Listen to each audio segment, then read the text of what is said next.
Hello, everyone, and welcome back to the Star Wars Stuff podcast. I am David, part of the Blue Harvest crew. That was a very slow intro, David. Are you tired? What's up, everybody? It's Colin here. We have a lot of news to break down. We are still kind of recovering from Star Wars Day. Man, that was such a fun So for me, Star Wars Day was it was like all week for me last week, kind of, It was because Star Wars week. right, because that was like kind of staycation. For those who don't know, I live in Florida, so we went to Disney like every day, and then some of our friends, which we'll be dropping the review, for the Halcyon later, but some of them actually had the chance to go on the Halcyon, so that review will be coming uh, from some of the crew that does our breakdowns and review for the Bad Batch. But that's going to be coming later. But they went on the Halcyon, and then like Star and Cap and myself, and then our friend Craig just came to the planet of Batu on May 4th, and we hung out, and then we then we had the chance to actually hang out with Hunter and Christian and them when they were doing their missions and everything. For the Halcyon, when you're on planet, you're having fun and everything, but you're also doing missions. So they were doing a bunch of stuff on their phones, also known as data pads, of when they're on planet. So you'll hear all about that review from them sometime this week. But yeah, that was a fun trip, and I've got a lot of stories. David, how did you spend your May 4th? I went to the movie theater like 3 times. I saw Guardians of the Galaxy Volume Still haven't 3. seen it yet. I'm seeing it tomorrow. I have been avoiding spoilers. I was gonna see it on Friday, and then our friends were here, and I was like, I never see them in person. I want to spend as much time with them as possible. So we got a refund on our tickets, and then we moved them to Tuesday. So, but yeah, I'm surprised I haven't really seen any spoilers. So. Yeah, it's a terrific film. It's a space opera, and just to say what's up to everyone in the chat here. And yeah, before we get started, we do want to recognize all the people that support us on Patreon. Liam and Maka right now are in the chat, but of course, we have other supporters out there, and I want to recognize them like I always do. On the purple tier, we have Chris Simpson, Kevin Leininger, Deb McCaffrey, Drew Peters, Sean Greathouse, Zach Netzel, and Mariana Atia Arnold. On the red tier, we have Fenrir526, Maya Morris, and on the black tier, we have Maka Tautala, who's in the chat right now, Nathan Shank, Evan O'Paker, Liam McCallion, who is here right now watching us live, and Texas Vader 76. Thank you so much. Yeah. All your love, support. It's awesome. Thank you. Can't say thank you enough. Yeah. And it's cool to have conversations with you guys via messaging on Patreon, and I get to know you guys a little bit more than just the normal listener. It's awesome. So thank you so much. So Liam asked a question here. Please say we're not spoiling Jedi Survivor. I'm only 30%, and so we're not. Okay. Right. So I did post earlier on our Instagram that we were gonna do our full review today. We're gonna do a light review because David hasn't even touched the game yet, and then I just got done with Visions Volume 2, and I'm gonna give a light review with not spoilers. I'm gonna do my best not to do spoilers. I promise you that. But I will acknowledge stuff that we did see in the trailer. So there is your clarification of like spoiler territory. Because of our full review for Visions and Jedi Survivor will be happening on Wednesday. It will be a live stream. It will probably be a long episode because there's a lot to break down. And Josh and Ben and I both love the game so much. And Josh was also very, very excited about Visions. So I know he has a lot to talk about there. But with that being said, no big spoilers for this review, but on Wednesdays it will be a big spoiler. Yeah. All right. Where to begin? Oh, David, you're on mute. Sorry about that. Yeah, I was gonna say, I think people want to hear about your May 4th Okay. week, as you put it, because you were posting a lot. You were telling me all the different things you were doing, and it looked like you were having a ton of fun. And you had essentially the crew that reviewed the Bad Batch when it was Yes. live on the podcast. So everyone was there. You were all together at Galaxy's Edge East in Orlando, in Batu. Some of them did the Halcyon. So, how was it? Okay. What's the high level overview Oh from man, Colin here? that was probably one of the best Star Wars days I've ever had. And I think our whole group going in had decently high expectations, but I don't think we really thought it was going to be as fun as it was. And I think the crew all being there made it more worthwhile.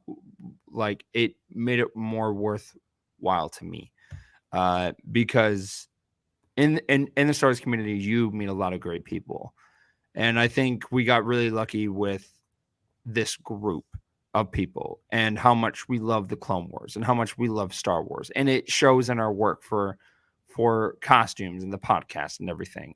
And if you are on Patreon, you can hear us do Clone Wars commentaries, and we're doing it in chronological order, and you hear the passion in all of our voices of when we're doing those breakdowns. And again, everyone that is in that picture, if you're on the live stream right now, it's myself, Hunter, Josh, Starcap, and Christian, and we had such a blast. And it wasn't just them; it was also my wife. It was Josh's mom, which we've had on the podcast. It was also Hunter's mom, Brenda, and then our friend Craig.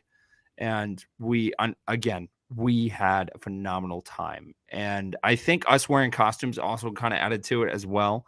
And the big question, which a lot of people have been asking Hunter, which is kind of funny, because he posted a picture with him wearing his armor, like on the planet Batu. And I got this question when I dressed up as Anakin, which is, you can wear costumes to Galaxy's Edge in Batu East in Florida. You can. The only rule is you can't, if you're doing a helmet costume like they were, you can't wear it 24/7. You can take pictures with it on, walk around, and then take it off. If someone comes up to you and is like, hey, can my kid take a picture with you? You have to politely say, unfortunately, I do not work for Disney. I can't take a picture with you, but but you can take a picture of me. Because if you do take a picture with people, then that will draw a crowd, and then people will think you work at Disney, even though you don't. And then that's going to be a whole thing. So if you ever plan on doing it, that's the rule. You can't bring blasters or anything like that. But they were also staying on the Halcyon as well. So when you're doing, they have no costume limits except the blaster thing on the Halcyon as well. And their review will come later this week, but they had a phenomenal time. And having that experience of where you're wearing a Star Wars costume in Galaxy's Edge is amazing. And I didn't do Anakin this time. I just did like a Batuan adventurer smuggler type costume. But honestly, it was a grand old time. We all had a lot of fun, and it's an experience that I will never forget. And just going to Galaxy's Edge in general on Star Wars Day is amazing, and just going there in general is amazing. So if you've ever been on the fence of going, just go. Just fight everything in your power of not to go, because of, if it ends up being very costly, completely understand. But if you find a way, go, because it is a remarkable experience. And compared to Celebration, it's probably one of the best Star Wars experiences that you could have possible, because you are immersed into this timeline and into this planet, into the universe of what Star Wars is. And you can't get a better experience than flying the Millennium Falcon and pulling on the hyperspace lever. And I think everyone in the podcast has gone to Galaxy's Edge. And I think all of our reviews are very similar, which is it's phenomenal. If you have the chance, go. So if you have the chance, go. It's a phenomenal, fantastic, unforgettable experience. And if you wear a costume, that also makes the experience better because then you're immersed. And they also have a bounty hunting thing on the side, which they added almost a year ago. And it requires of having the Magic Band Plus. That's also a lot of fun. So I also recommend that. And then also on May 4th, they did have a exclusive. They had a couple of exclusives, but the big exclusive that they had for this one on this day was the Cal Kestis lightsaber. I was very lucky enough to get two of them because one was for Josh and then the other one my other friend wanted. And crazy enough, we got number 3 and 4 made out of 7,500 ever made. And that's kind of a big deal. So that was pretty cool. And I know Josh was very, very happy. And at that point, he has already beaten the game. As soon as he got the game, I think he told me he beat the whole game like in 28 hours, which is crazy to me. Didn't sleep. No, he did not. No, he's been waiting patiently for me to beat it. And that was very nice of him not to spoil anything. And I'm really glad that he waited, because I just beat the game yesterday. And that was a lot of fun, and I'll definitely dive into it later. But the lightsaber is very cool. It is one of the customizations that you can get in the game. Again, I love May 4th. I treat that day as Christmas. That's one of my favorite holidays. So just being in the world of Star Wars on that day with a bunch of other Star Wars fans is fantastic. But yeah, no, we just walked around. We did, no pun intended, but we did Star Wars stuff. So we were just walking around, Doc Ondar's, Droid Depot. We had a couple of Ronto wraps. We ended up, I know they had a reservation for the cantina, but we went early during the trip, so it wasn't that big of a deal. Going on May 4th to the cantina is a very hard thing to do if you don't have a reservation. It is easier to get a walk-up reservation at Oga's and Batu East than it is Batu West. But if you're going on May 4th or a big holiday, it's impossible if you don't have a reservation or unless you get there first thing in the morning. But yeah. And then Hunter and his mom, a couple of days before, they actually did the lightsaber experience, which that was super cool for them because they have never experienced that. And yeah. I didn't go to the lightsaber meetup. I know Josh did, and he said it was a lot of fun. I'm seeing a lot of TikToks. It was kind of weird because people were acting like, they'd never done that before. So I was like, they do it every year. But I'm seeing a lot of videos, and I'm happy for everyone. I didn't stay because I've been to a couple. I know we went to the one with Ashley Eckstein a couple of months back for Ahsoka Tano Day. So I just remember that was fantastic. So I can't even imagine of what this year's Star Wars Day was like. And I think this being like the year of Star Wars, I know I say it every year. I think that kind of added to the excitement for everyone being there. But yeah, no, that was a fantastic experience, and Sai and Christian and just everyone helped make that experience even better. And there are so many fantastic people in the Star Wars community, and I can't stress enough that Star Wars brings people together. I think that's a big life lesson and moral that Star Wars has taught me, and it's fantastic. It honestly is. Star Wars is amazing, and just going there in a Star Wars environment on Star Wars Day with people that you met in the Star Wars community is very emotional. I know pretty much everyone in our group got very emotional because everyone comes from different backgrounds, but the love for Star Wars is the same. And you see it throughout, just everywhere that you go in Galaxy's Edge. And then with our group, of what we do in the Star Wars community with costumes and everything, our passion shows through our work. Our passion shows through the podcast. The fact that we got to hang out as a group in person, which not all of us are friends, that like friends that are close, like, that like a neighbors or anything. Most all these people in this picture live across the world. So the fact that we all got to hang out in one place was, again, a fantastic experience. So I think the moral of what I'm trying to say is go to Galaxy's Edge, try and get involved in the Star Wars community and have fun with it, because you never know who you're going to meet. You never know where that path might lead you.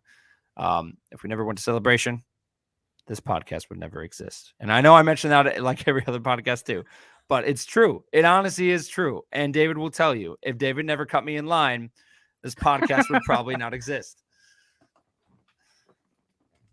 But yeah. So yeah, I wanted to ask you some questions about your experience there. So were there other cosplayers out there walking around? What like percentage? Yeah. There were definitely other people out there. We definitely saw a couple of other Mandalorians. For this trip for the Galactic Star Cruiser, I know there was a lot of people in the costume community, like of the Star Wars costume community, that were on that ship. So which again, they'll do the review, but I'm pretty sure that whole ship was full of Star Wars costume people. And the pictures I've seen and the pictures that will probably get released later, you'll understand why. Because for most of the voyages, you get a handful of people that are doing costumes. But it sounded like for this one, everyone that went on the ship had a costume. And that just sounded like a cool experience. And for the pictures I've seen, I was like, that's fantastic. So, yeah. Awesome.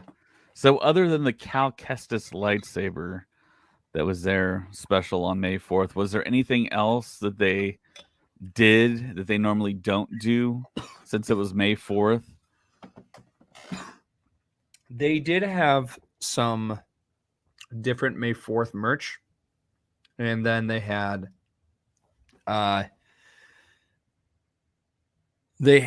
two Sith Wayfinders, like from Rise of Skywalker. But other than that, nothing major. There was also the rumor that Boba Fett and Fennec Shan were supposed to walk out, but they didn't. And yeah, I found that interesting. But yeah. They did have a couple of new shirts over at Tatooine Traders over at Star Tours as well. But we weren't the only ones that went to a Disney park, because James, he also went over to Batu West. And it looked like he had a fun time. I don't know if we got any Star Wars Day exclusives, right? Because we talked a little bit. We released a smaller May 4th podcast. He talked about I think he got a Mandalorian. I wouldn't say it was a tumbler, but like a big cup with a lid on it. And on the other side, he said it had Bo-Katan on the other side of it. But yeah, I mean, that's his backyard too. So he lives essentially throwing distance from Disneyland and Batu. So it's just natural for him to go there and you to go to Orlando and Batu East. So was it like completely sold out, or what was the population density like? Star Wars. All right. So for Star Wars Day, also known as Black Spire Day, known on the planet Batu, it was crowded than normal, and we actually went a couple of days before Star Wars Day, and we could actually walk around. It was really interesting to compare that day to Star Wars Day because the crowds were pretty intense. I know in the morning getting into Doc Ondars was crazy, and there was a line all day, and people were going specifically for that Cal Kestis lightsaber. Yeah, speaking of that, I saw pictures of people buying like 10 of those lightsabers and walking away. Right. So here's the thing. That must have happened in Batu West because they had a limit over at East. You can Wow. only buy 2 because of I was curious myself. So I was like, how many could you buy? And they were like, well, the max is 2, which I'm glad they did. I'm sad they didn't do that over at West. So that makes sense of why they ran out so quickly over there than we did. But they had the limit of only buying 2 per person. I saw a woman with a baby stroller and she had like 8 of them stacked. And it's like, I really don't care what people think of what I'm about to say. I hate people that do that because there's people that really, really want, those lightsabers right. for joy, not to resell them on eBay for more than what they're worth.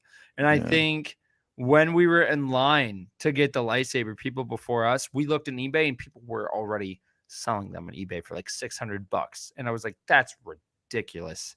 So how much were they retail? $400 plus tax. Yeah. Okay. Which, again, the box is nice. The box is heavy, by the way. Yeah. And you had to buy the blade separately? Is it just the hilt? So yes, you do have to buy the hilt. And then Josh did test the theory of could you kind of mix the different hilt stuff from other lightsabers. So he actually got the collector's edition as well, and then I think he has the Jedi Fallen Order one. So he's stacked up with lightsabers from the game. But when he came back later, when he had it, he used the bottom of the hilt from the collector's edition for Jedi Survivor, and he put it on the one that they were selling at Galaxy's Edge on May 4th. And it looked great. So that kind of answers your question. The collector's edition is that lightsaber is compatible with other Jedi Survivor lightsabers from Galaxy's Edge, including the blades as well. So that's pretty cool. Nice. So there's someone on Facebook I see saying they're just joining. What do you think is Star Wars Day the 4th or the 25th? I think that was the day 25th. So our last what they're saying is true from a certain point of view, in my opinion, because if you think about it, May 25th, is when A New Hope came out. You also had Solo, a Star Wars story, come out, and you had Return of the Jedi also come out on that day as well. So you've got 3 big Star Wars movies, but then you got May 4th, which was, just a play on May the Force, but May the 4th. And I think people like May the 4th better because it's turned into this big phenomenon. Now, not your average Joe will celebrate May 4th, but for us Star Wars fans, we definitely go, I feel like we go over the top, and that's the best way to do it. I treat May the 4th like Christmas. I wake up excited because you never know what we're going to get. And I just, because of, there was that one year on May 4th in 2020 where we just got a bunch of announcements on that day. And I think it was because they knew that celebration was not going to happen. And I think that's why it dropped. But I just remember that was like the standard. It was like, oh my gosh, something's going to happen. And we've had a couple of different things. We don't drop on May 4th. And I know we were hoping to get some trailers maybe from Acolyte or Skeleton Crew this year, but we didn't. I think they're saving them for D23, which is totally fine, or around just after Ahsoka. But yeah, this was again, this has been a big year for Star Wars. From Celebration to this game to the Mandalorian to Visions to Ahsoka coming out in August, and then you got Skeleton Crew. There's still a lot to happen this year, and it's not the end. There's so much there's so much on the horizon as well. But this was definitely a great May 4th. Yeah, I think the May 4th and May 25th people are all wrong. I think it's this now. The whole month of May is Star Wars month. So Or we should all celebrate every single day in the month of May because there's so many yeah, different days in May that have Star Wars relevance. You have George Lucas's birthday, all the anniversaries of the original trilogy, the prequel trilogy, and then we might get Filoni's film in the future in May. And of course, you have May 4th, you have May 25th. People have had those kind of debates in the past. I think the original day was May 25th, but then the whole kind of pun thing kind of caught fire in the cultural zeitgeist, and people just kept on saying May the 4th. And then it finally got recognized by Lucasfilm, and Lucasfilm kind of created it and molded it into almost like a Black Friday type of thing for so Star Wars in a way. his film is rumored to come out in May 2026, right? Well, 2026, but the whole debate that we have on the podcast is that's an Avatar year, so they're not going to drop a Star Wars film around Avatar. It would just kind of Right. they'd cannibalize themselves almost, Okay. and they would take away money from the money making machine that is Avatar. So I am waiting for the day where they have a Star Wars movie come out and on May 4th. I think that would be a great like a great way to help like kind of spice up that day. But yeah, and they did release Vision season 2 on May 4th, yeah, and they released Jedi Survivor around May 4th. So yeah, we've got May lots 4th of happening on a Saturday next year. wow. Yeah.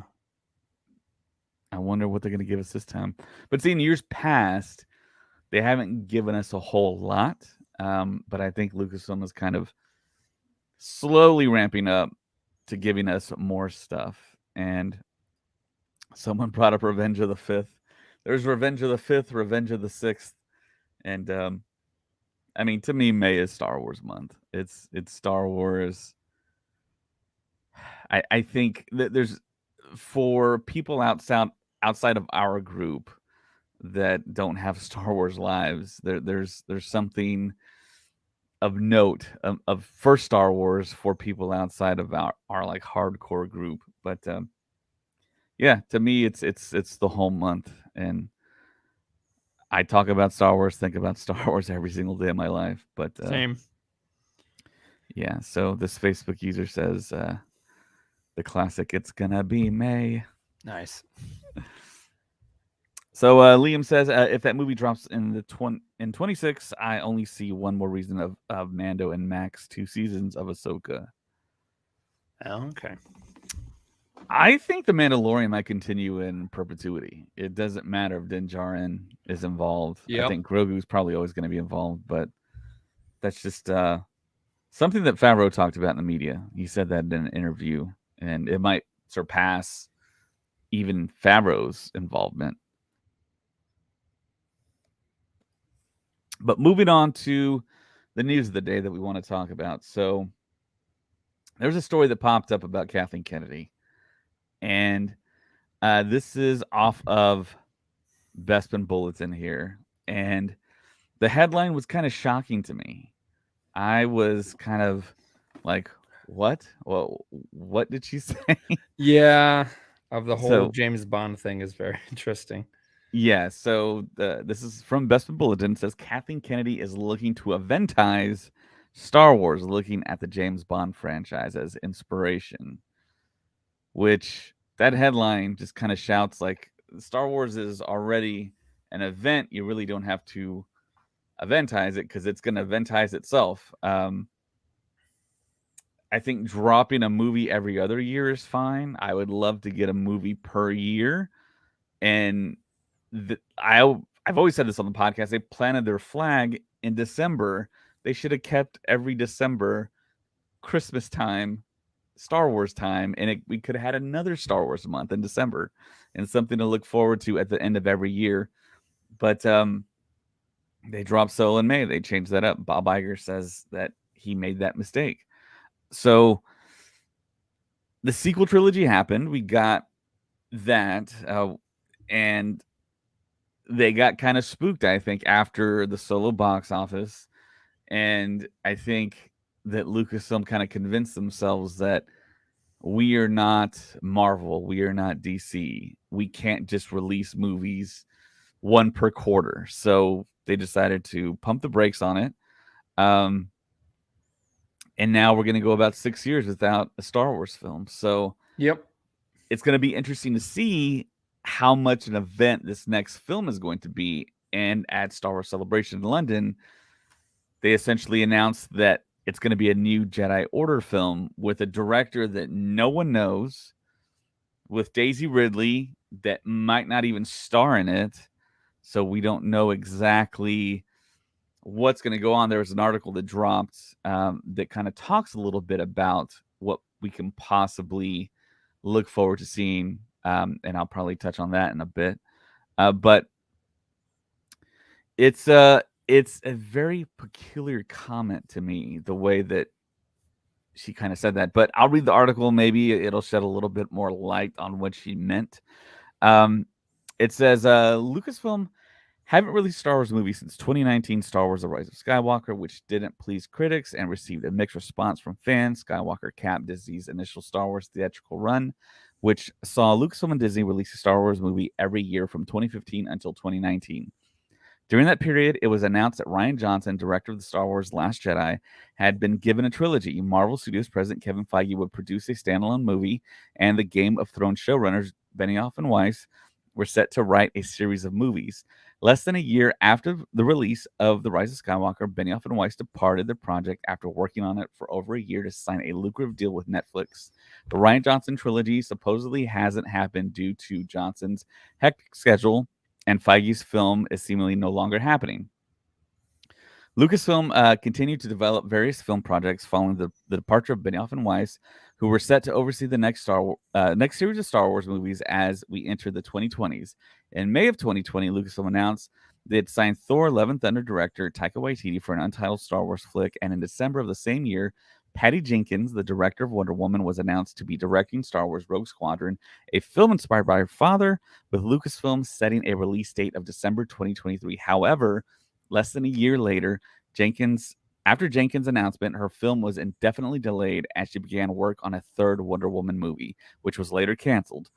The Waititi project was rumored to release on December 19th, 2025, a release date Lucasfilm had been holding on for a while. But Kennedy claimed the project would release in late 2023, the release window of Rogue Squadron, but Waititi denied the claim, and a release date for his flick has yet to be dated. With writers and directors departing, Lucasfilm found a new hope. See what I did there in Lost scribe Damon Lindelof, who began working on a project with the studio set years after the events of the Star Wars sequel trilogy. In the months that followed, Lindelof and Lucasfilm constructed a writer's room for the film and found the director of the project in Charmin Obey-Chenoy from Miss Marvel.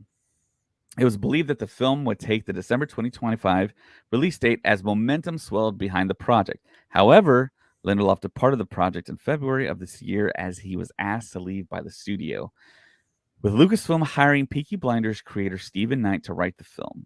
The flick was formally announced at Star Wars Celebration last month and is set 15 years after the events of Star Wars: The Rise of Skywalker, and will follow Daisy Ridley's Rey Skywalker as she forms a new Jedi Order. Lucasfilm also announced 2 additional flicks, a Mandoverse crossover film directed by Dave Filoni, and a film that would focus on the First Jedi from Logan director James Mangold. Despite Lucasfilm clearly eager to get a film off the ground since the release of Rise of Skywalker, Lucasfilm president Kathleen Kennedy tells Empire Magazine that she's been looking at the iconic James Bond film franchise as inspiration to eventize Star Wars film releases, opting to release a Star Wars film every 3 to 4 years, a departure from the 1 year they'd been doing from 2015 until 2019, Kennedy said. Kennedy states, I've often brought up Bond.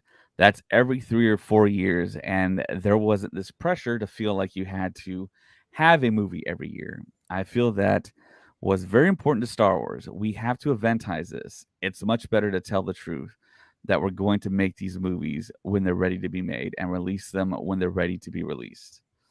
Many fans have been calling for Star Wars movies to return to releasing every 3 years, a pattern set out by the Star Wars godfather George Lucas, who released a new entry into each trilogy every 3 years.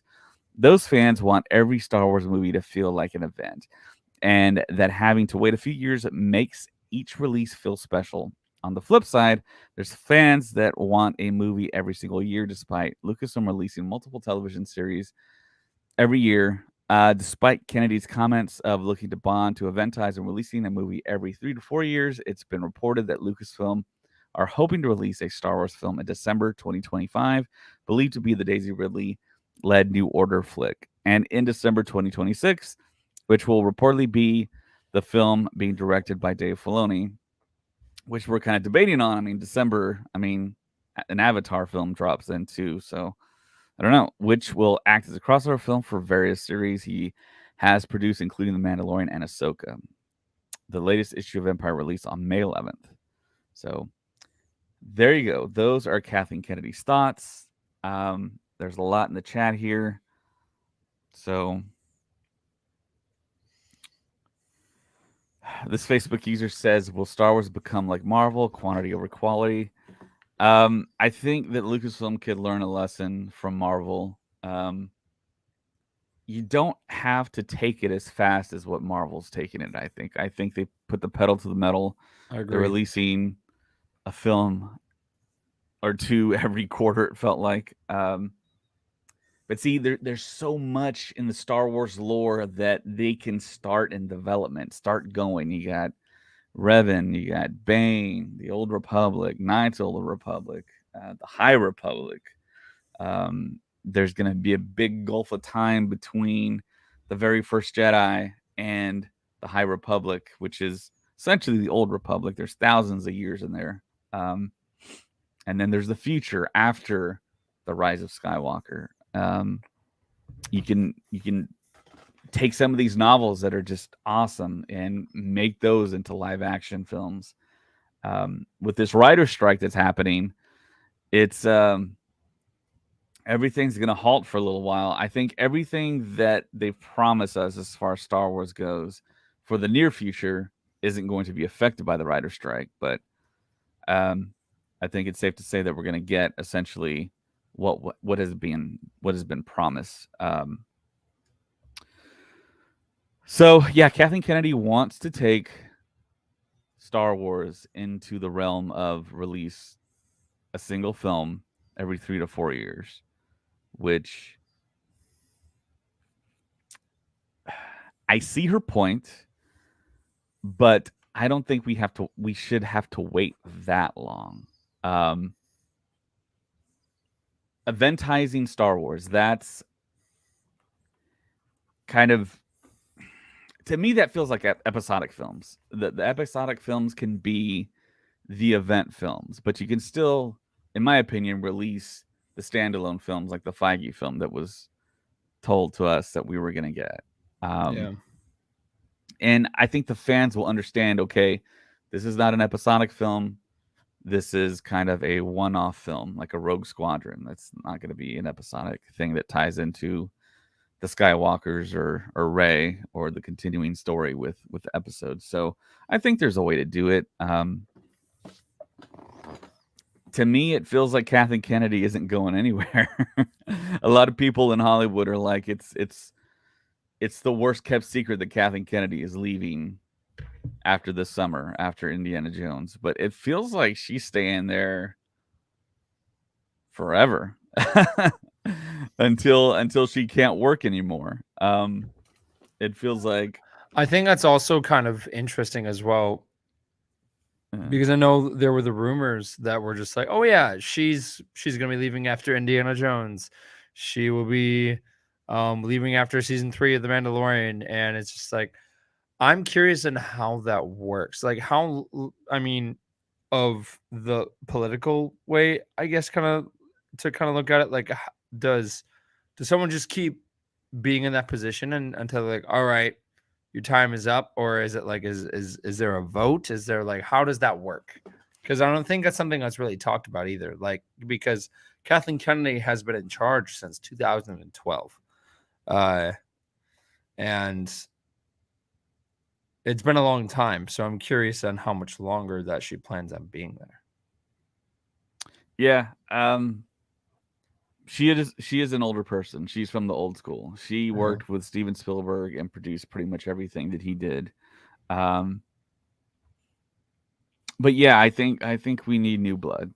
I think the person that should be the president and CEO of Lucasfilm needs to be a fan of the stuff that they're actually the president of.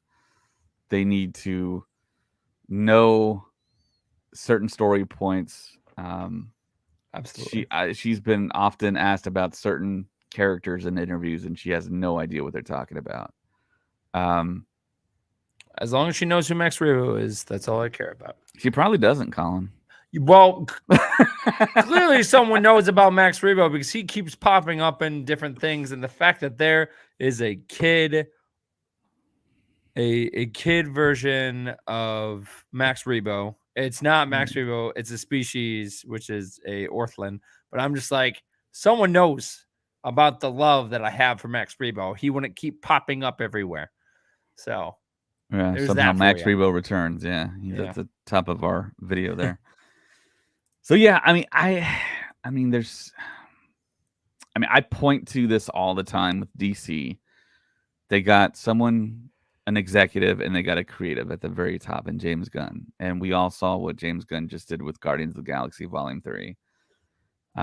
He tied up that trilogy perfectly. I'm not saying get James Gunn or anything, but and I think James Gunn has been asked if he wanted to do a Star Wars film, and he said absolutely not. But he said he wants to make films like Star Wars that are beloved and had that type of experience for fans. And I think he achieved that with Guardians of the Galaxy. He created his own space opera. He made his own mark.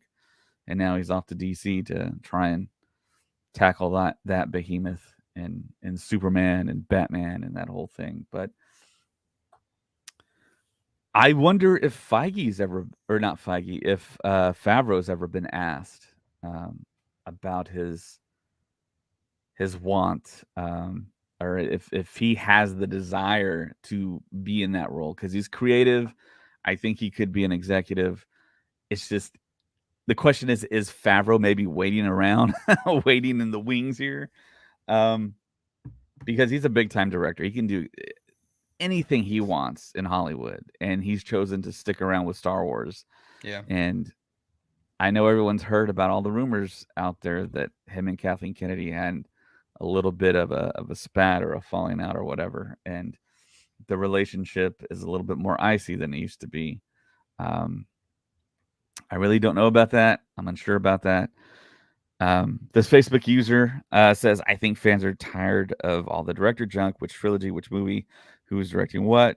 Just give us a plan and stick to it. I think they've kind of come up with a quasi plan at this point to do those 3 films. And certainly Filoni's side of the house with the TV shows, that is being planned out.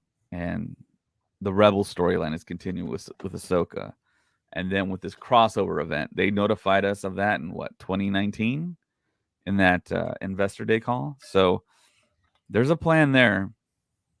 And people will bring up, well, why doesn't Filoni try and become the president? He's a high level executive now, but Yeah. Filoni is more of a creative. He's not a number cruncher. He's not a producer. He's on the creative side. So if Kathleen Kennedy were to step down or retire, whatever, and Filoni would have to have someone next to him that has experience, someone that would basically sign the checks, and that's it. That's all you got to do. That's all you really got to do, in my opinion. And I think the fans would love that person. I kind of do sense a little bit of with Kathleen Kennedy and everything. I mean, you guys know me. I'm always reading all the Star Wars stuff I'm trying to keep my finger on the pulse of what's going on, um, trying to read the tea leaves, so to speak. And it feels to me, after all these years, Colin said it, she took over in 2012. It feels like after all these firings of all these directors, asking Damon Lindelof to leave the project for the new Jedi Order film, it almost feels like Kathleen Kennedy maybe has a little bit too much control in everything, and she kind of oversees the franchise a little bit too much, and she's just kind of a hard stop for a lot of creatives that she's employed, and had the great idea of hiring Benioff and Weiss and having Colin Trevorrow write that script that he wrote, that we've all kind of read and perused over, and it sounded like a Yeah. great idea in comparison to the Rise of Skywalker. So it's interesting to see her comments, and it leads me to believe that she ain't going anywhere now. Maybe she's changed her mind in leaving, stepping down. So, um, yeah, that's just one of those things that it's kind of a tough pill to swallow, because there's just so much story out there. I mean, you can name like 10 projects off the top of your head. I mean, there's so many things they can do. And going live action with the books, the novels, the video games. I mean, there's Star Killer out there.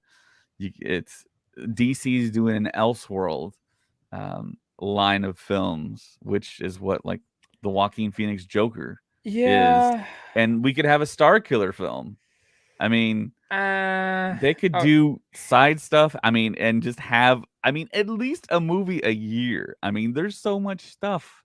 so There's so much stuff. right, and I completely understand where you're coming from, but I think for the common fan, I think that would get a little bit confusing, and the reason why is because of you've already got the thing that Dave Filoni introduced, and we're probably going to see it in Ahsoka, which I think some of it we're already seen in the trailer for Ahsoka, which is the world between worlds, right? That area is going to be a mixture of time travel, different timelines. They could open that possibility up if they wanted to. And I could definitely see them setting it up.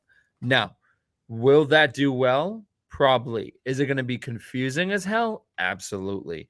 Because if they ever did a Star Killer movie, people would be like, okay, so is Star Killer canon? It's like, well, technically yes, but All I gotta from say is no. This is an Elseworld. well, yeah, but I don't know if I like the whole multiverse thing in Star Wars. I think what's great about No, it's Star not Wars is that multiverse. It's not multiverse. It's I I it's a I I different mean it's a different type of movie. It's not an episodic film. It's a right. Star Wars movie, but it's not canon. Just tell people it's not canon. Audiences are smart enough to know what is the main storyline and what is Right. not. And they Well, can do a whole marketing thing where this is not canon, this is based off the video game. yeah, I just don't I think the great thing about of what they're doing with Star Wars right now is that there are some people that are all about the canon, right? So they are about that timeline. For example, you've got the High Republic. It's taken hundreds of years before the events of the the prequels, original trilogy, and sequels, and the Clone Wars and all that.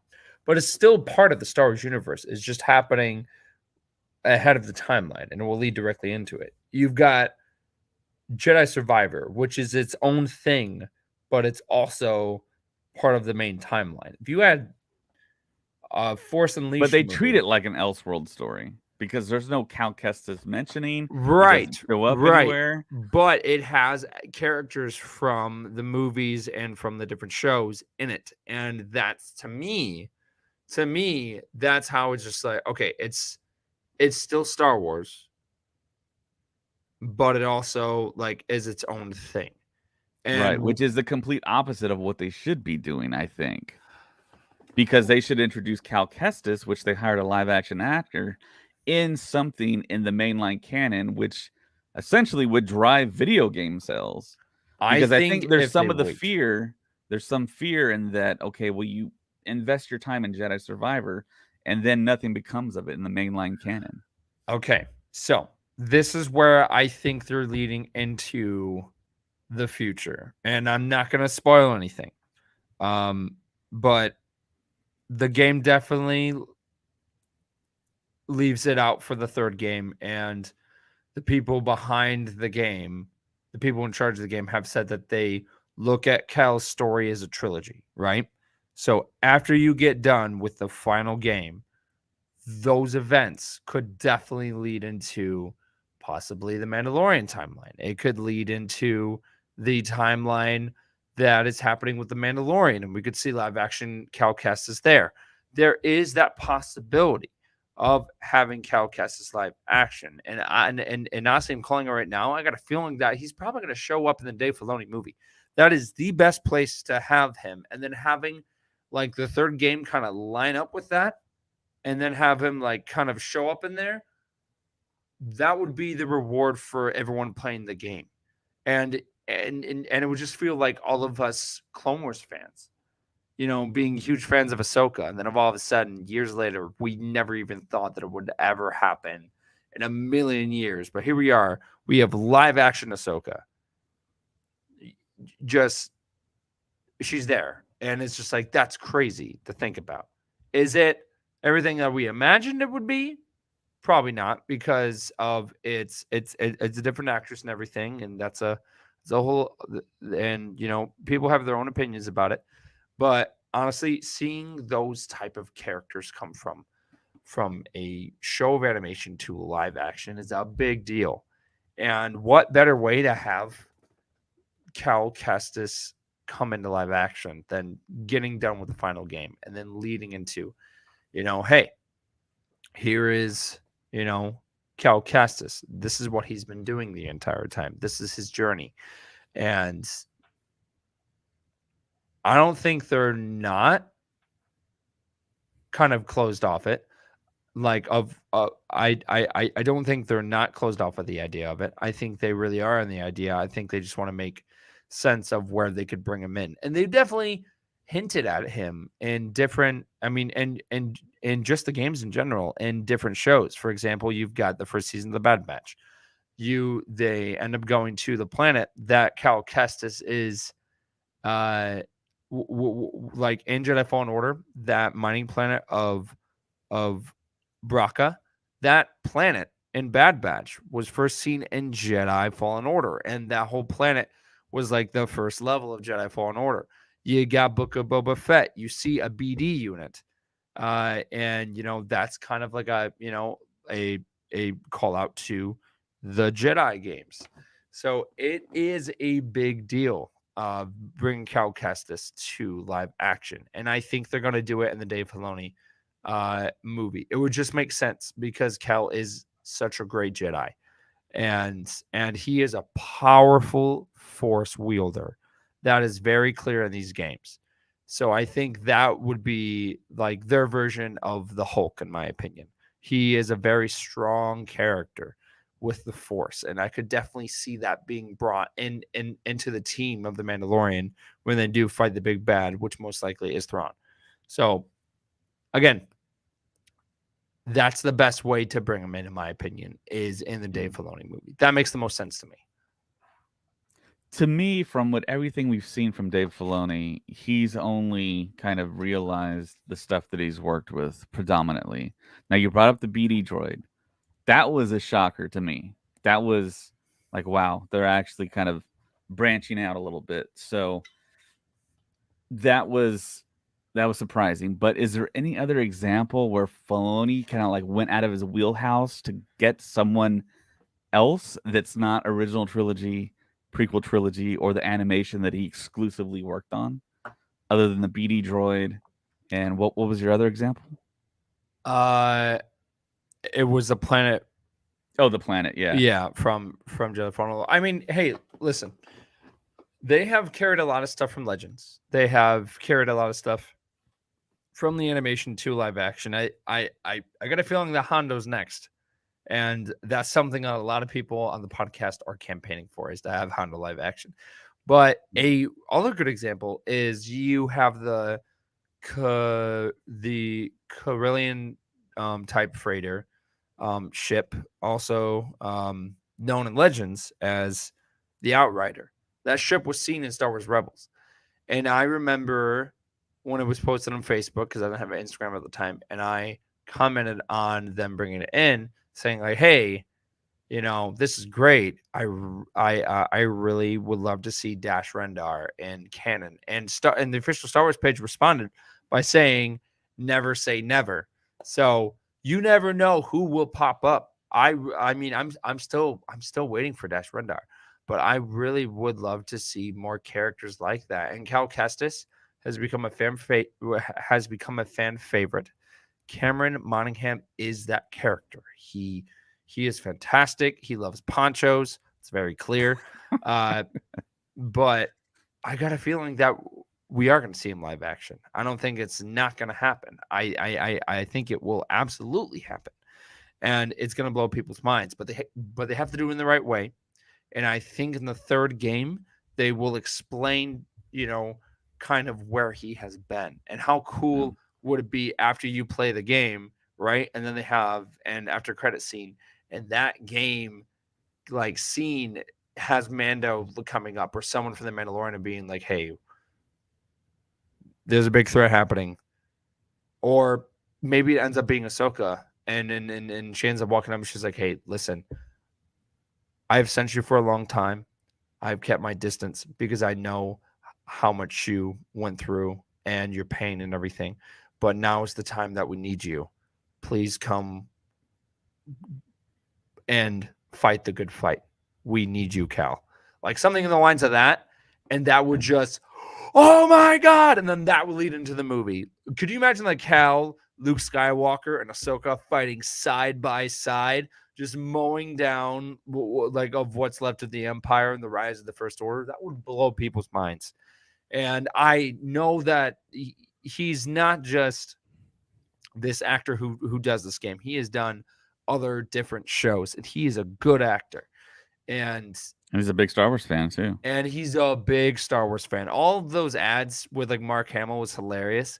But and to him, I bet that was a dream come true of actually getting to make Star Wars jokes with Mark Hamill, and Mark Hamill kind of acting like he was his Jedi master. So I think that's the best way to have Cal come in, is in the Dave Filoni movie. That makes the most sense to me. Yeah. I hope so. I mean, that would be the dream. I'm calling it right now. I'm calling it right now, because I would love to have that happen and then play this clip that I just talked about and then put it on there and be like, mark the tape. Yeah, I was like, I never lost hope. This was my vision, and it came true, because I also did that with Max Rebo, and that was really, really funny. Do you remember like the couple of months that were kind of leading up into it? And then that first episode came out of the Book of Boba Fett, and I just paused it, and then I just kind of gasped and was like, freaking out. And then all day I got messages of being like, you put that into existence and it happened. And it was like, it's a dream come true. And Cal Kestis would also be a dream come true. He's such a great character. And Cameron is such a big Star Wars fan, and you see that passion in his work and just the way that he portrays the character in the game. So I'm telling you right now, I got a feeling it's going to happen in the Dave Filoni movie. And I know I might be getting people's hopes up, but hey, rebellions are built on hope. So you have to start from somewhere.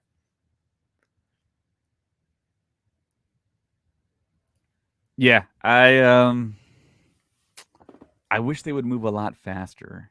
I'm not getting any younger here, but the point that you do make, that yes, EA Respawn wants to see this Cam Monaghan Jedi Fallen Order, Jedi Survivor as a trilogy, and have that through line of a story happen, and then we can maybe jump him into live action. But it feels like it's taken forever, man. And the video game is a big seller. There's so many fans of this video game franchise. Star Wars, Lucasfilm has done it again with another beloved character in Cal Kestis. It's just I'm kind of wanting for him to just. I mean, it would be nice if there was a little bit more transparency and they simply just threw us a bone and said, "Yeah, Cal Kestis is in talks to be in something live action." That would kind of calm my nerves. But it feels like, from everything that I've seen, that it's not something that they're looking forward to. And for me, for Filoni to put him in would be kind of a huge jump because I don't think Filoni's a gamer.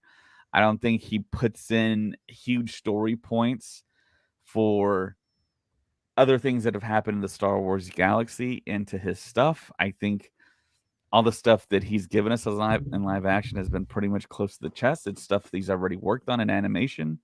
But you did point out BD1 and that planet, but it's not a big story point. It's not a big character. So it's one of those things where either someone else aside from Filoni, Favreau had that suggestion and put that in. I don't know. But yeah, I'm hoping Cameron Monaghan does show up with Cal Kestis. So Yeah.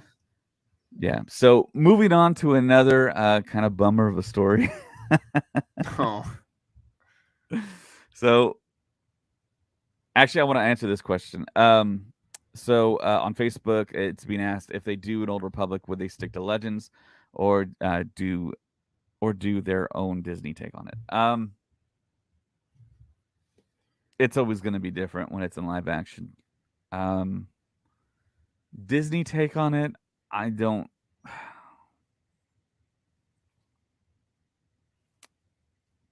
It depends on what you mean by that, but it would be different.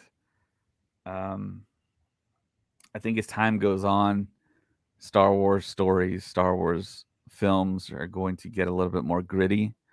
Um, and I think the Old Republic was a darker time. There was a little bit more grit to it, I feel. So hopefully, when this does actually happen, which was on the timeline at Celebration, um, they can appease all those fans because there's a ton of Old Republic fans out there. Yeah. And the game that the MMO that BioWare made, and of course the Knights of the Old Republic. I mean, that whole aesthetic, it worked. It was proven in the video games, and those are some beloved games. So, but yeah, moving on to the next story I wanted to talk about is these guys. I love these guys. I watch Infinity War. I watch Endgame maybe once a quarter. I was watching Infinity Game the other day. So there's a story that came out on Best in Bulletin that the headline is the Russo brothers had talks to direct Kevin Feige's Star Wars movie. So this is the article. I'm going to read it right now. In 2019, it was reported by various trades that Marvel Studios president and the mastermind behind the MCU, Kevin Feige, would be teaming up with Lucasfilm to develop an untitled Star Wars movie for the studio, which he'd be producing. Shortly after, it was confirmed by Disney's chief creative officer, Alan Horn, that Feige was indeed working on a Star Wars project for Lucasfilm. Since then, we had little information on the film. As it stands currently, the project does not appear to be happening. Last year, we got word from the writer of Loki and Doctor Strange of the Multiverse of Madness, Michael Waldron, that he was in the process of writing the Feige flick. Shortly after, Waldron signed up to write Marvel Studios' most ambitious project to date, Avengers Secret Wars, which is scheduled to release in May of 2026. And due to this commitment, he was no longer able to commit to the Feige Star Wars project. Feige himself reportedly became so busy that he was too unable to commit to a Star Wars project as Marvel Studios began releasing more projects than ever, which included at least 3 movies a year and 3 to 4 live-action Disney Plus series a year. Marvel Studios has also been somewhat had a turbulent year with multiple films underperforming commercially and critically, with growing division and disappointment in the fan base, which has seemingly forced Marvel Studios to change their strategy. Marvel Studios are set to spend more time in post-production on their projects, have been hiring more experienced writers to rewrite their films, such as Fantastic Four, Thunderbolts, and Blade, and intend to slow down on the number of series and movies released a year. We knew that the project would be the brainchild of Kevin Feige and that Michael Waldron would write that vision, but one thing we never had an update on during the various years that Feige project was in development was just who would direct the project. Many fans speculated and assumed that whoever it was, they likely have ties to the MCU and worked with Feige previously, with some fans speculating that it could be Peyton Reed, who directed The Mandalorian season 2 finale, or the Russo brothers, who directed both Avengers Infinity War and Avengers Endgame. And we now seem to have an answer.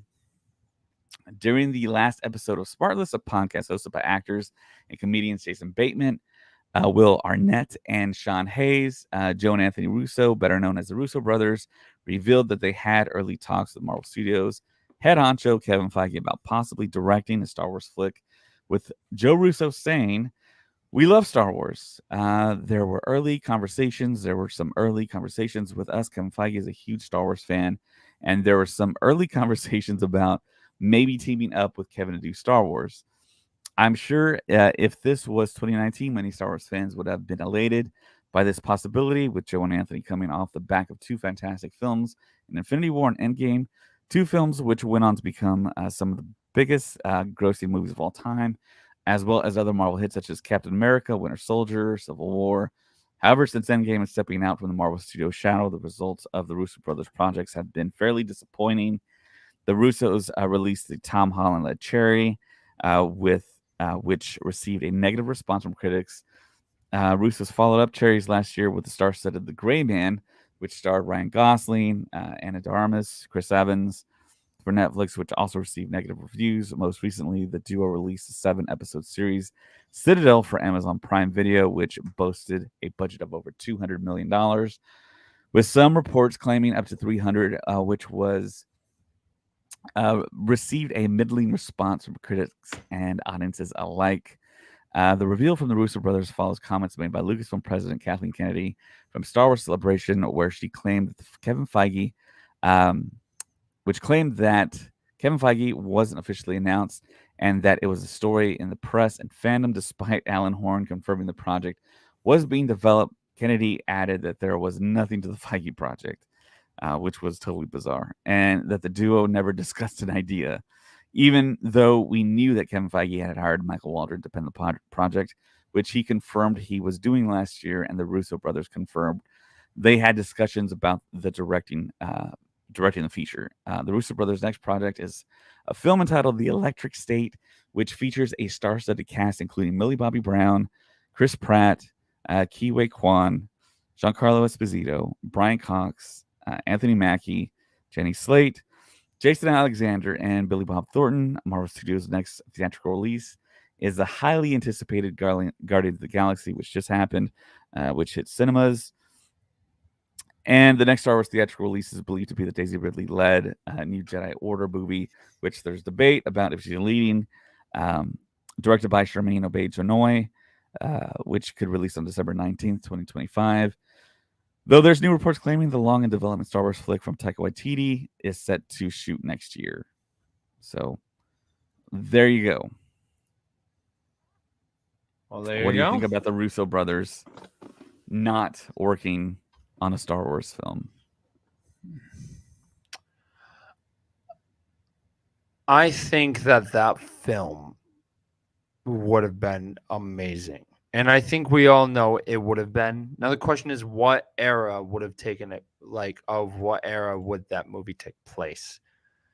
And again, kind of going back off to what a couple of people were saying in this chat, which was the Old Republic to me would be a great way to go. And I think the Russo brothers would have killed it. Now, here's the question though: are they fans of the Old Republic? I don't know. But again, I think people working on Star Wars these days are fans themselves. So they would probably do something during the era that they fell in love with the most. I don't know, like, of what era that the favorite is. To me, it's probably the original trilogy. That's my guess. But I think seeing them tackle the Old Republic would be very, very cool. But again, who knows? And who knows if Kathleen Kennedy is telling the truth? Because a lot of people lie about certain things just so it can be a surprise. Because there's a lot of things in these past couple of years that we've been lied about, but for good reason. Because then all of a sudden it's a great surprise. All those years that we had Ewan just being like, "Yeah, I'm not going to be Obi-Wan Kenobi. There's no way I'm coming back." And then sure enough, he comes back as Obi-Wan Kenobi. So it's just like you never know. And then also there's Andrew Garfield. You've got Toby Maguire. They're like, I've got no involvement, and sure enough, they have huge involvement in the new Spider-Man movie. So again, there's a lot of moving parts to all that. And maybe Kathleen Kennedy wants to keep that close to the chest. And that's why she's telling the public that. Just like Dave Filoni is doing his best to keep everything about the Ahsoka show close to the chest. And I don't blame him, because having a passion project like that and then it getting spoiled is terrible. And Rosario Dawson and a couple of those other leaks that have happened from Mando and everything was like, oh, okay. But not having any idea about something and then going into it and then being completely blown away, I think that's what they're trying to go and do and do that moving forward. And having them direct a movie or even like a trilogy, we all know their work from Avengers and Marvel. So imagine putting that concept into Star Wars. And I could see Dave Filoni maybe reaching out to them and be like, hey, we're having kind of like a big team crossover event in Star Wars. Do you have any tips? I could definitely see them collabing in that way as well. But yeah. I think the possibilities are endless. Yeah, I think where my mind is at is, why don't you take advantage and do everything that is in that specific corner of the Star Wars galaxy with the existing actors you have now, like Ewan McGregor, and they've done the Obi-Wan movie, but I think there's more to do with him. Um, Hayden Christensen, and of course, we just had that long conversation about Cal Kestis, Cameron Monaghan. Um, there's pockets of time where we can fill pretty easily at this point, and we're not going to get any closer in time to the original trilogy and the prequels as we are now.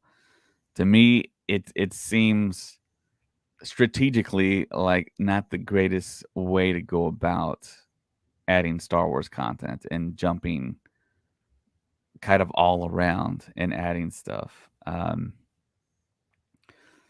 So yeah, that's just kind of my feeling on the whole strategy that they have, and the fact that, yeah, you bring up that Kathleen Kennedy might just essentially be lying to us, and that Kevin Feige is possibly still involved. That's a possibility, but I don't know. Kevin Feige right now has his work cut out from Marvel, and that fan base is almost turning into the Star Wars fan base in a way.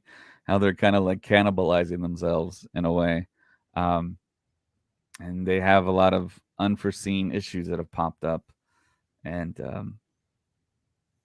the director of their latest film has been um, praised, and that film that just released, Guardians of the Galaxy Volume 3, has been universally accepted and loved, but that's the end of that. James Gunn's leaving to DC, um, and Marvel has had its issues, and it seems like it's going to continue to struggle until they figure out how to go about releasing those films again. And so I don't think Feige is even thinking about Star Wars right now. And we all know that Feige is a huge Star Wars fan, and we talked about him helping out the Katana HasLab project, buying out the rest of those toys so that they could be made for the fans. I wonder if anyone's ever bought a Feige Katana cell barge, Yeah. or if they're just sitting in like a storage locker somewhere or in his house or whatever.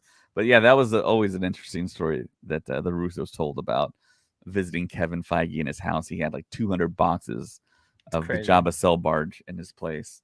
But yeah, I would love for the Russos to do something in Star Wars. It's that would be a huge deal, I think. Um, but the whole instability with hiring these big name directors now, it's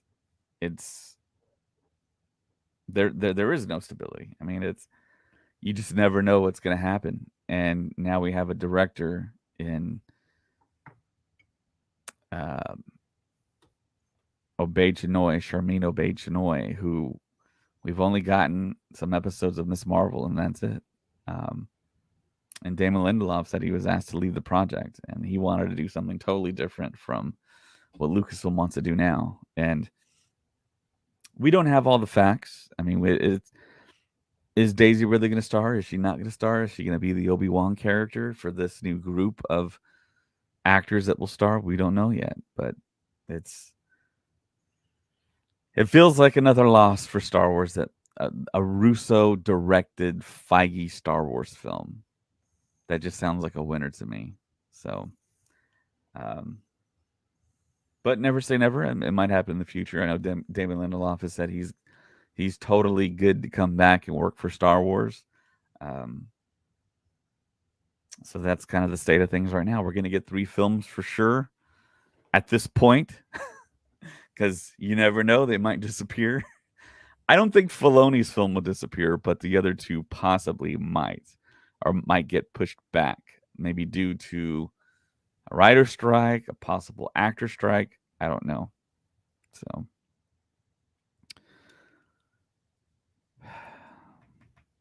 that's the state of things. That's most current news. Yeah. Um, I did want to bring up a couple other things. Um, it looks like let me find them here. So, adding to our May 4th week that we had, I actually had the opportunity to go visit um, a Star Wars collector's house in Texas, and he's actually opening up a pizzeria, which is 80s themed. So the more heavily decorated side of that pizzeria is going to be Star Wars. And I was able to go to his place and see a lot of his collection. And he's going to have some life size collectibles in the pizzeria that it's basically going to add to the vibe of the place, and it's going to be 80s themed.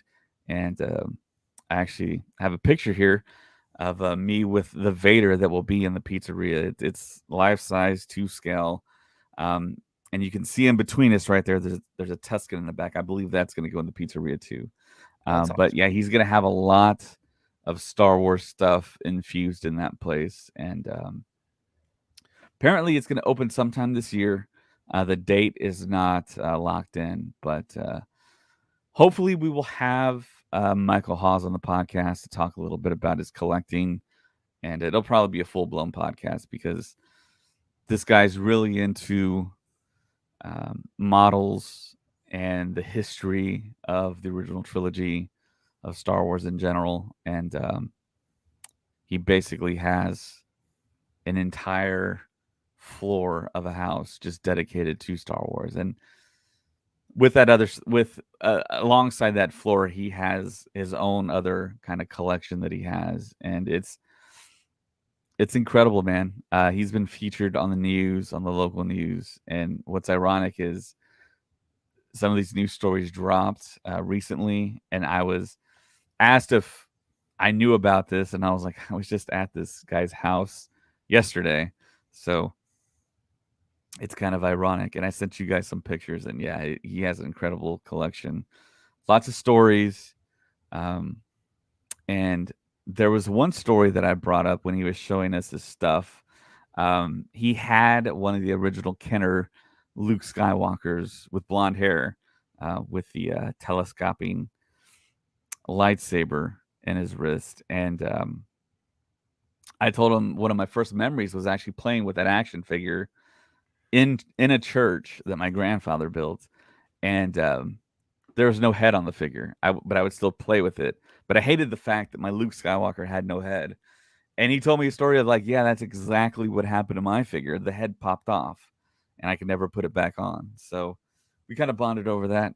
I'd like to think, but yeah, he's got a lot of stuff, a lot of interesting stuff and stories to tell. Hopefully, we'll have them on the podcast soon. So, Yeah.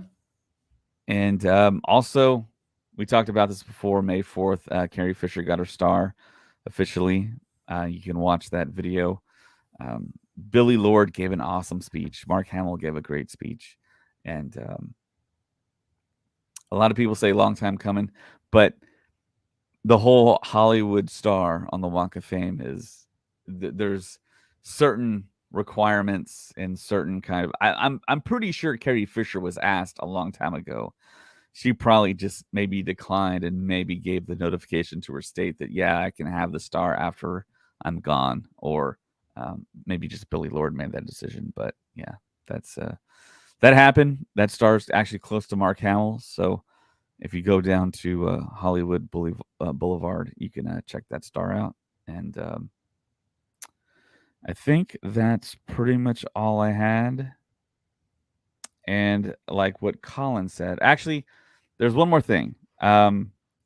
We did an interview with an artist from Scotland named Chris Owen, and we released that podcast yesterday. And you can check it out there. He has a lot of cool art.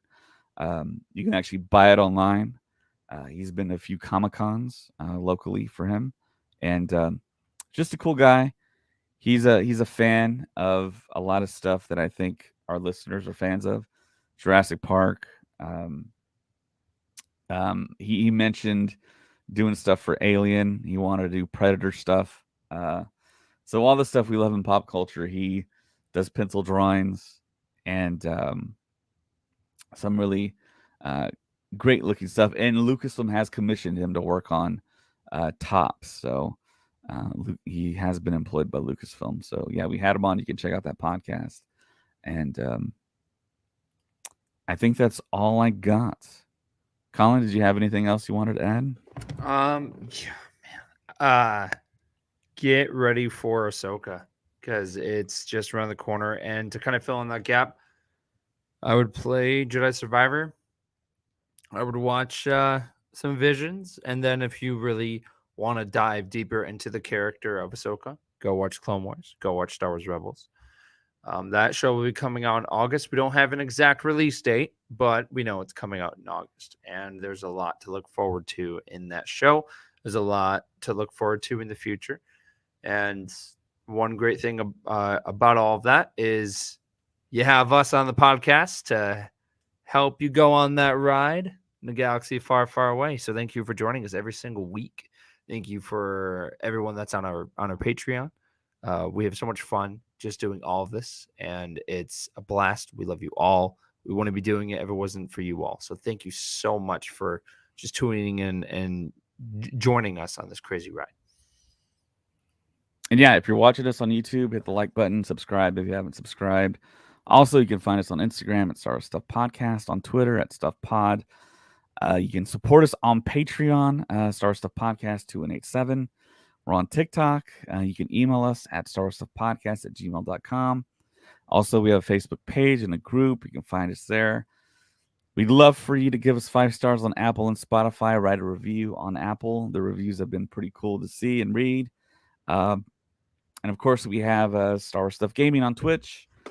And we have our website, stuffpodcastnetwork.com. And for Colin, my name is David, and may the Force be with you. Always. Max Rebo lives. Da da da da da da da da da da da da da da da da da da da.